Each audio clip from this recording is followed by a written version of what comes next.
it's slightly dangerous terrain, but I can throw one thought out. I looked into this some years ago when the statues started coming down in 2020. And there are some places where I think there was like very weird overreach, and I can understand some places where some locals might have like got resentful about that. If you go to Monument Avenue in Richmond, there are no monuments.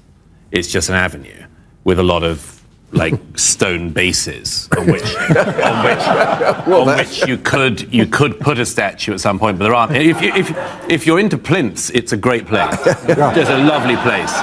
And in fact, the only statue that is still there is, what's his name, Arthur Ashe, the tennis player. Arthur Ashe? Yeah, so there's a big statue of him. It's the only one still standing. And he's got a child kneeling there with a book, and he's got the tennis racket up. And unfortunately, it looks like he's about to beat the child. but it's just... I can... Bill, a sharp-witted host known for bold conversations, recently sat down with a lively panel that included British author and cultural commentator Douglas Murray.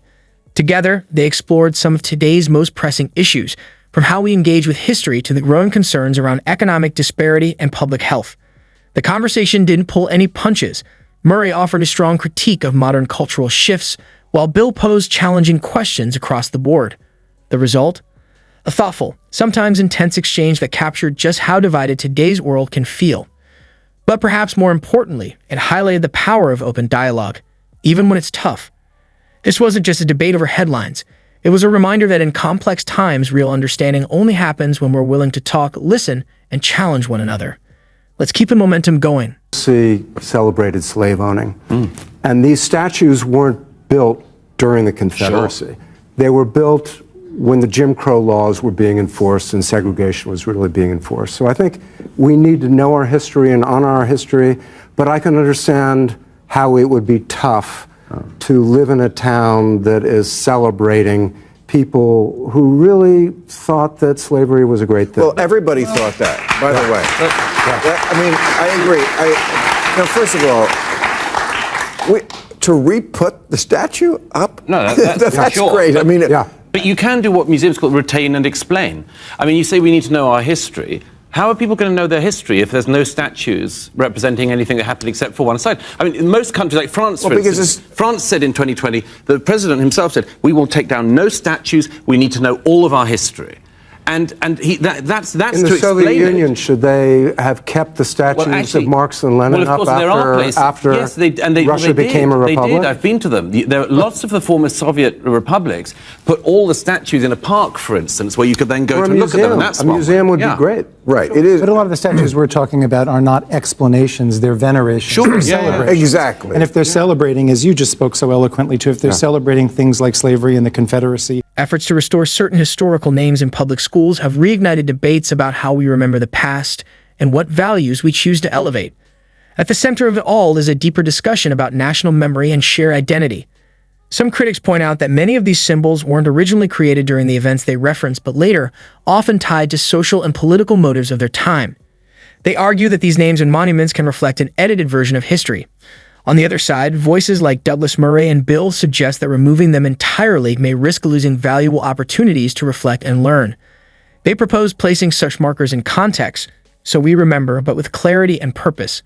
Ultimately, the real question is, how do we confront our past without repeating its mistakes? The answer isn't easy, but the conversation is essential.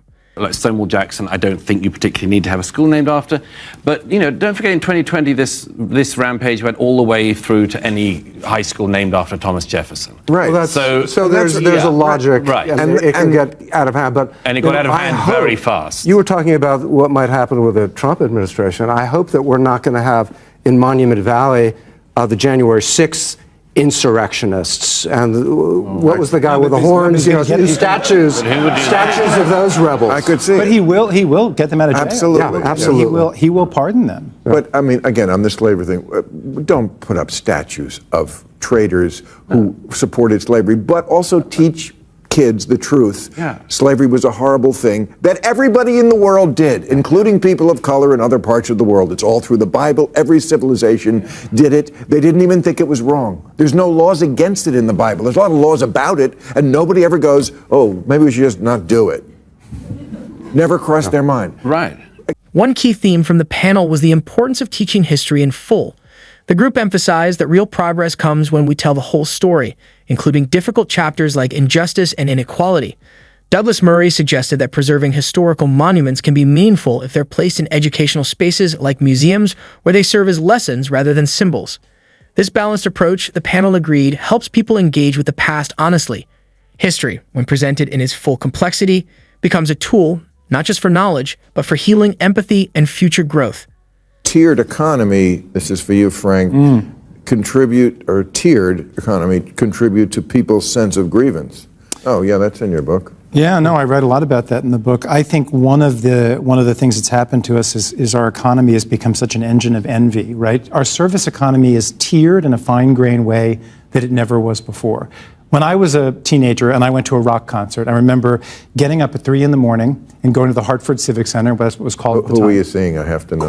Queen. And I'll tell you, right, but here's the thing, there were basically 3 sets of seats. There were 3 ticket prices. Right. And if you wanted to sit, as I did, close to the stage, I got 8th row, what you did wasn't shell out $10,000 or more as people do for one of the like 250, 350 prices for a Taylor Swift ticket. You actually went in a quasi-egalitarian way and you stood outside on line. Got into the 8th row, caught Freddie Mercury's tambourine when he threw it out at the end of the show. Those were. I still got it. But what happens? You know, I ended up losing it over time, which is a terrible. Suddenly, story. it's the Kelly Clarkson show. But you take the Taylor Swift concerts as an example, right? People are paying so many different prices, and then they are going on their social media feeds and they're posting pictures of how close to the stage they were. Sometimes it's a family of 6. You're looking at $10,000 shelled out for one evening. Sure. We are more aware of the people who live on the echelon above us, the echelon above them, the echelon above that. It is in our faces in social media all the time, and I think it fills us with envy and drives. The panel also examined how today's economic disparities are deepening cultural rifts, especially in a social media-driven world where wealth and lifestyle are constantly on display. Frank Bruni highlighted examples like sky-high concert prices as signs of growing exclusion. What used to be simple entertainment has, in many cases, become a marker of privilege. Platforms like Instagram and TikTok often amplify this divide, making people feel left out or discouraged as they compare themselves to carefully curated glimpses of luxury. The conversation revealed that inequality isn't just about money, it's reshaping how we see each other and our place in society.